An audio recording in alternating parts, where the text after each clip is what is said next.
Swastiastu, Namo Buddhaya, salam kebajikan, salam sejahtera bagi kita semua. Kami dari kelompok 2, Paralel 2, mata kuliah Rekayasa Tapak, ARL 214. Pada kesempatan kali ini kami akan bahas mengenai rekayasa wilayah, perencanaan tapak Desa Situdaun.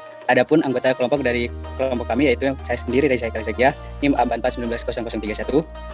Kemudian ada Aknina Ramatika, terus ada Arif Japan, kemudian ada Sabrina Muntazira dan Muhammad Firdaus. Untuk pokok pembahasannya sendiri ada pendahuluan diisi berupa latar belakang, tujuan dan rumusan masalah, kemudian ada pembahasan isi dan terakhir kesimpulan. Nah, untuk pembahasan pertama akan dilanjutkan oleh teman saya. Yang pertama adalah latar belakang.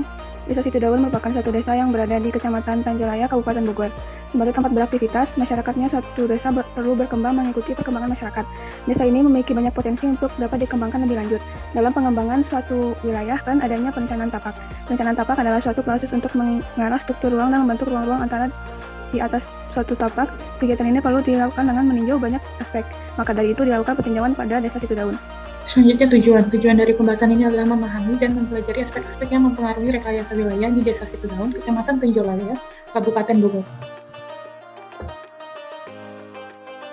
Lalu ada rumusan masalah yang akan kami bahas adalah pembagian ruang, fasilitas dan utilitas, sistem drainase, green design, perkerasan dan jalur sirkulasi, retaining wall, kebutuhan pengguna tapak dan analisis klimatologi. Isu yang pertama yaitu pembagian ruang. Desa Situdaun dapat dibagi menjadi 3 ruang utama, yaitu ruang konservasi, ruang budaya, dan ruang terbangun. Ruang konservasi terdiri atas kawasan hutan dan badan air itu atau cegah. Ruang budidaya terdiri atas sawah dan perkebunan serta kolam perikanan. Sedangkan ruang terbangun merupakan kawasan pemukiman dan jalan sirkulasi. Next. Pada peta dapat terlihat ruang konservasi yaitu ditandai dengan warna hijau tua serta biru tua, ruang budidaya warna hijau muda serta biru muda, dan ruang terbangun yaitu dengan warna merah muda. Next. Isu kedua yaitu fasilitas dan utilitas. Pada Desa Situdaun terdapat sarana pendidikan, sarana olahraga, sarana peribadatan, sarana perdagangan, sarana kesehatan, pelayanan, serta sirkulasi lalu lintas. Selain itu, mata pencaharian masyarakat yang umumnya adalah petani didukung oleh lahan sawah dan hutan yang luas, serta kolam untuk perikanan. Seluruh fasilitas dan sarana yang ada pada Desa Situdaun ini berada dalam kondisi yang cukup baik dan cukup baik. Namun, aktivitas masyarakat Desa Situdaun kurang didukung oleh sedikitnya tempat pembuangan sampah sehingga perlu dikembangkan lagi. Ada sistem drainase dan utilitas. Sistem drainase dan utilitas Desa Situdaun, kondisi badan dan aliran air di permukaan di Desa Situdaun berupa 2 aliran besar, Sungai Cideng dan Cinangmeng yang membatasi tapak. Lalu sistem drainase berupa saluran air untuk irigasi dan drainase jalan di sepanjang tepi jalan yang berasal dari situ atau cekdam, dan mata air di Kampung Pasiripis dan Kampung Cimanggu Desa Gunung Malang. Pada area hulu terdapat situ atau cekdam dan aliran mata air sebagai sumber suplai air ke hilir tapak. Lalu terdapat saluran irigasi dan drainase jalan berupa saluran terbuka dan tak terbangun. Lebarnya bervariasi antara 0,2 sampai 1,4 meter dengan debit air 0,88 sampai 1,32 meter per detik. Lalu debit air di dalam tapak melalui saluran irigasi 0,88 sampai 1,32 meter kubik per detik dan mengalir kontinu sehingga cukup untuk menunjang kegiatan budidaya. Lalu yang terakhir, kualitas air berkaitan dengan kemampuan air dalam tapak untuk mendukung kegiatan di dalamnya. Berikut adalah peta drainase Situdaun, bisa dilihat di sebelah timur itu ada aliran sungai dan di sebelah baratnya, lalu yang biru muda ada sistem drainase dan merah jalan beraspal. Lalu terdapat dam di tengah-tengah desa. Baik, lanjut mengenai green design, mungkin bisa di next. Oke, secara tidak langsung green design adalah sebuah konsep yang memperkenalkan metode perencanaan tapak yang merupakan ramah lingkungan, serta adanya efisiensi dan efektivitas. Nah, biasanya untuk konsep green design sendiri itu dilakukan dari tahap perencanaan, pelaksanaan, serta pemakaian di tangan user. Mungkin bisa di next. Nah, untuk penerapan green design sendiri, sangat bisa diterapkan pada Desa Situdaun yang sangat berhubung dengan adanya aktivitas pertanian yaitu agrowisata. Nah, di mana adanya lanskap agrowisata ini yang terdapat atraksi tetap menerapkan konsep green design. Nah, di situ bisa menggunakan berbagai jenis vegetasi yang merupakan kajian dari tata tanaman hijau. Nah, pengembangan tata hijau pada tapak ini diarahkan sealami mungkin dengan memperhatikan fungsi pendukung vegetasi dengan memperhatikan kualitas lingkungan agar bernilai indah dan fungsional dan tetap memperhatikan konfigurasi vegetasi existing alami pada tapak. Oke. Nah, ini merupakan peta kajian tata hijau di Desa Situdaun dan bisa dilihat sendiri bahwa adanya kajian tata hijau yang berupa konservasi maupun vegetasi sebagai pengarah peneduh maupun produksi serta estetis. Mungkin bisa di next. Oke, untuk perkerasan dan jalur sirkulasi pada Desa Situdaun, adanya kondisi existing yang bisa dilihat pada 3 gambar ini, yang merupakan kondisi jalan di Cibanteng dan jalan Cinangneng sebagai jalur masuk terdekat menuju Tapak.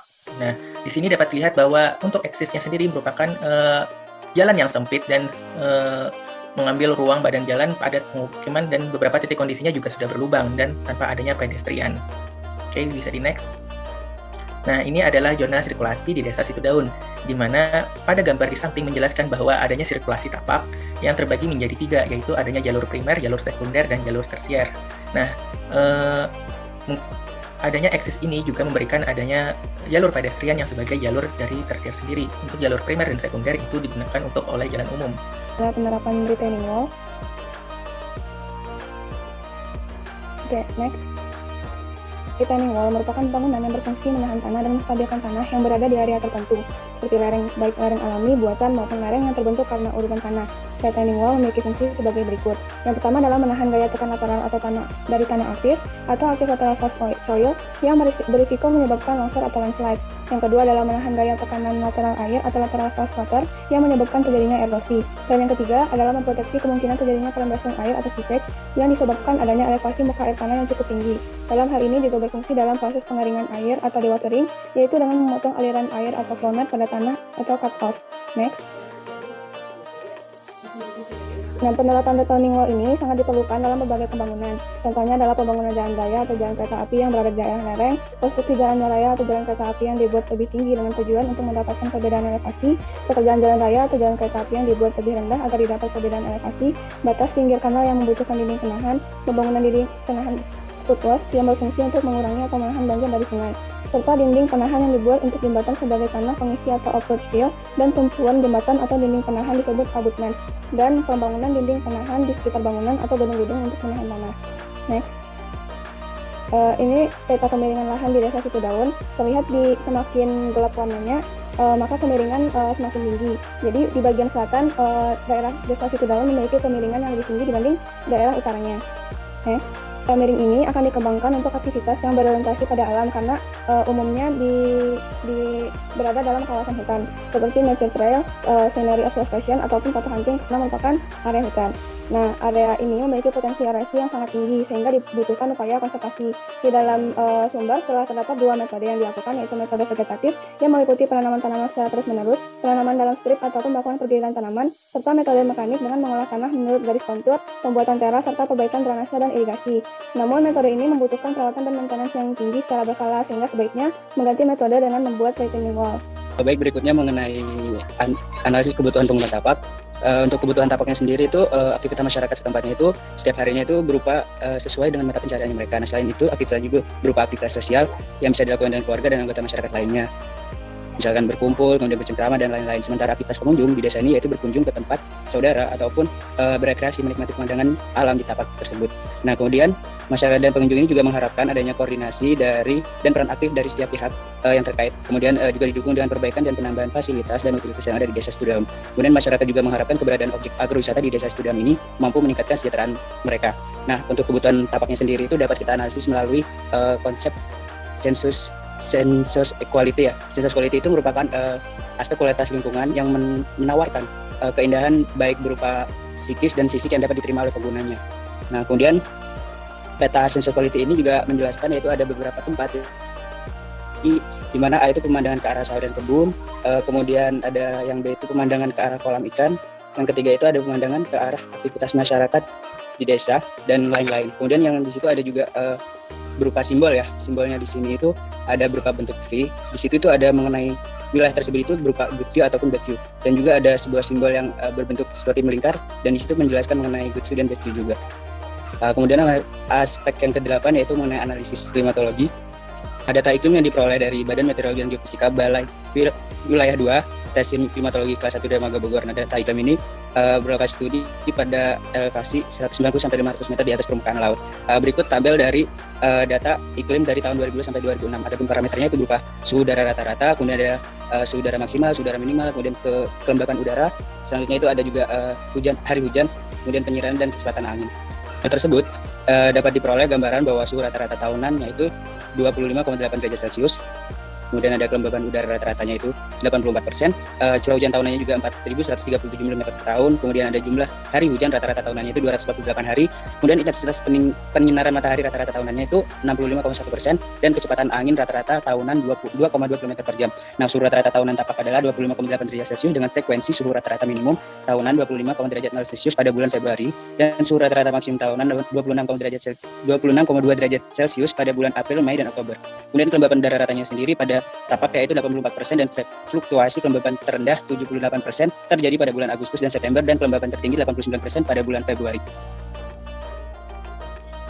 Oke, untuk dari semua pemaparan yang dipaparkan oleh para narasumber, akhirnya bisa diambil oleh kesimpulan bahwa Desa Situdaun memiliki rekayasa wilayah yang sangat memperhatikan atraksi agrowisata, sehingga memerlukan penguatan pada tatanan wilayahnya.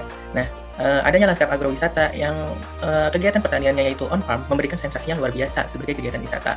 Nah, kemudian untuk rekayasa Desa Situdaun dapat diterapkan dengan memerhatikan dari segi fasilitas, utilitas sistem drainase, penerapan green design, penerapan retaining wall, dan analisis klimatologi, serta masih banyak yang lainnya.